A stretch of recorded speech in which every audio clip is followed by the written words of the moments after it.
പ്രമുഖ ധനവിനിമയ സ്ഥാപനമായ അൽ അൻസാരി എക്സ്ചേഞ്ചിന്റെ പുതിയ പ്രൊമോഷൻ ശ്രദ്ധേയമാവുന്നു. ഓണം, ദീപാവലി എന്നീ ആഘോഷങ്ങളുടെ ഭാഗമായാണ് പ്രൊമോഷൻ സംഘടിപ്പിക്കുന്നത്. പ്രമുഖ ധനവിനിമയ സ്ഥാപനമായ അൽ അൻസാരി എക്സ്ചേഞ്ചിന്റെ ഓണം, ദീപാവലി എന്നിവയോടനുബന്ധിച്ചുള്ള പ്രൊമോഷനാണ് ആരംഭിച്ചത്. ഇന്ത്യ പ്രൊമോഷൻ 2014 എന്ന പേരിൽ നടക്കുന്ന 2 മാസം നീളുന്ന പദ്ധതി കാലയളവിൽ 500-ലേറെ വിജയികൾക്ക് വീഡിയോകോൺ ഇലക്ട്രോണിക്സ് ഉൽപ്പന്നങ്ങളും ക്യാഷ് പ്രൈസുകളും സമ്മാനമായി നൽകും. സെപ്റ്റംബർ 1 മുതൽ 30 വരെ അൽ അൻസാരി എക്സ്ചേഞ്ച് വഴി ഇന്ത്യയിലേക്ക് പണമയക്കുമ്പോൾ തന്നെ നറുക്കെടുത്ത് ഭാഗ്യശാലികൾക്ക് ആയിരക്കണക്കിന് ദിർഹത്തിന്റെ ക്യാഷ് പ്രൈസുകൾ കൗണ്ടറിൽ വെച്ചു തന്നെ നൽകും. ഇതിനു പുറമെയാണ് വീഡിയോകോൺ ഇലക്ട്രോണിക്സ് ഉൽപ്പന്നങ്ങൾ നേടാനും അവസരമുള്ളത്. ഇവ സൗജന്യമായി നാട്ടിലെത്തിച്ചു നൽകുമെന്ന് Al Ansari exchange marketing manager Basel Al Bakkar പറഞ്ഞു. അന്താരാഷ്ട്ര മണി ട്രാൻസ്ഫർ സ്ഥാപനമായ ട്രാൻസ്ഫാസ്റ്റ് വേൾഡ് വൈഡ് മണി ട്രാൻസ്ഫറും വീഡിയോകോണുമായി സഹകരിച്ചാണ് അൽ അൻസാരി എക്സ്ചേഞ്ച് പ്രൊമോഷൻ ഒരുക്കുന്നത്. Media 1, Dubai. വാഴക്കാട് അസോസിയേഷൻ ഖത്തറിന്റെ ആഭിമുഖ്യത്തിൽ വാഴക്കാട്ട് ആരംഭിക്കുന്ന ഡയാലിസിസ് സെന്ററിനായുള്ള വിഭവ സമാഹരണം ഈ മാസം 5-ന് തുടങ്ങും. വൈകുന്നേരം 7 മണിക്ക് മന്നായി റൗണ്ട് അബൌട്ടിനടുത്തുള്ള ഗാർഡൻ ഏഷ്യ റെസ്റ്റോറന്റിൽ ET മുഹമ്മദ് ബഷീർ MP ഉദ്ഘാടനം ചെയ്യും. ഡയാലിസിസ് സെന്ററിൽ 10 മെഷീനുകളാണ് ആദ്യഘട്ടത്തിൽ സ്ഥാപിക്കുക. വാഴക്കാടിന് പരിസരത്തുള്ള 4 പഞ്ചായത്തുകളിലുള്ളവർക്ക് സെന്റർ പ്രയോജനം ചെയ്യും. ആദ്യ വർഷം കുറഞ്ഞ നിരക്കിലും തുടർന്ന് മറ്റ് ഏജൻസികളുടെ സഹകരണത്തോടെയും സൗജന്യമായും ഡയാലിസിസ് സൗകര്യമൊരുക്കും. സുരക്ഷാ പരിശോധനയ്ക്കെത്തിയ പോലീസ് വാഹനം സ്വദേശി യുവാക്കൾ എറിഞ്ഞു തകർത്തു. സംഭവത്തിൽ 4 പ്രതികളെ പോലീസ് പിടികൂടി. കഴിഞ്ഞ ദിവസം മുബാറക് അൽ കബീർ പ്രദേശത്തായിരുന്നു സംഭവം. പതിവ് പെട്രോളിംഗിനെത്തിയ പോലീസ് സംശയാസ്പദമായ നിലയിൽ കൂടി നിന്ന യുവാക്കളിൽ ഒരാളെ പിടികൂടിയതാണ് പ്രശ്നത്തിനിടയാക്കിയത്.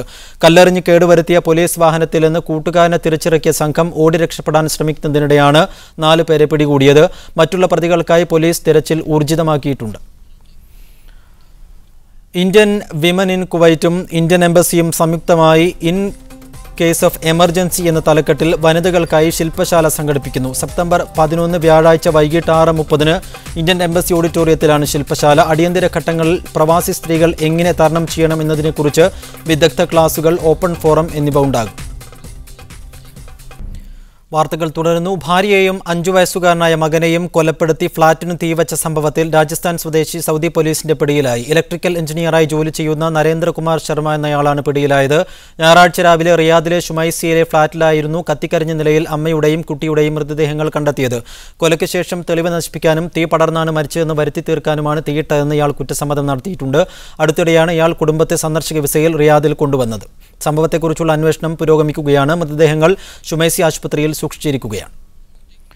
സൗദി അറേബ്യയിലെ അൽ ഹായിലുണ്ടായ വാഹനാപകടത്തിൽ ഖത്തർ പ്രമുഖനും Sheikh Jassim bin Jabbar Al Thani charity executive ഡയറക്ടറുമായ Muhammad bin Ahmed Al Hail മരിച്ചു. ജോർദാനിൽ വേനലവധിക്ക് ശേഷം കാറിൽ ഖത്തറിലേക്ക് മടങ്ങുകയായിരുന്നു അദ്ദേഹം. നേരത്തെ അൽഖോർ മുനിസിപ്പാലിറ്റി ഡയറക്ടറായും അദ്ദേഹം സേവനമനുഷ്ഠിച്ചിട്ടുണ്ട്. മൃതദേഹം ഖത്തറിലെത്തിക്കാനുള്ള നടപടികൾ പുരോഗമിക്കുകയാണ്.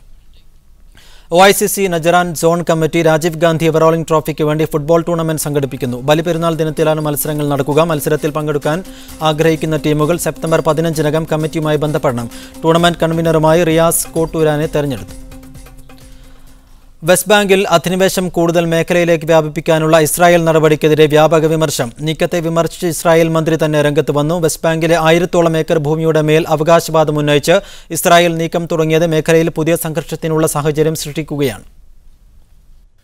ഫലസ്തീൻ ഇസ്രായേൽ ചരിത്രത്തിലെ ഏറ്റവും വലിയ അധിനിവേശത്തിനാണ് ഇസ്രായേൽ ഒരുങ്ങുന്നത്. ബെത്ലഹേമിന് സമീപമുള്ള എഡ്സിയൻ മേഖലയിലെ 988 ഏക്കർ ഭൂമിയാണ് തങ്ങൾ കൈവശപ്പെടുത്തുന്നതായി കഴിഞ്ഞ ദിവസം ഇസ്രായേൽ പ്രഖ്യാപിച്ചത്. ഇവിടെ ഉടൻ നിർമ്മാണ പ്രവർത്തനങ്ങൾ തുടങ്ങുമെന്നും ഈ ഭൂമിയിൽ അവകാശമുള്ളവർ 45 ദിവസത്തിനുള്ളിൽ അത് തെളിയിക്കുന്ന രേഖകൾ ഹാജരാക്കണമെന്നും ഇസ്രായേൽ അധികൃതർ നിർദ്ദേശം നൽകി കഴിഞ്ഞു. ഒലിവ് മരങ്ങൾ ഉൾപ്പെടെ വൻതോതിൽ കൃഷി നടത്തുന്ന സ്ഥലമാണ് ഇത്. ഗസ വെടിനിർത്തലിന് ശേഷം സ്ഥിതിഗതികൾ ശാന്തമായി വരുന്നതിനിടെയാണ് ഇസ്രായേലിന്റെ പുതിയ പ്രകോപനം. മനുഷ്യാവകാശ സംഘടനകളിലെയും മറ്റും വ്യാപക പ്രതിഷേധം ഇതിനെതിരെ ഉയർന്നു കഴിഞ്ഞു. നീക്കത്തെ വിമർശിച്ച് ഇസ്രായേലിന്റെ ധനമന്ത്രി തന്നെ രംഗത്തെത്തി.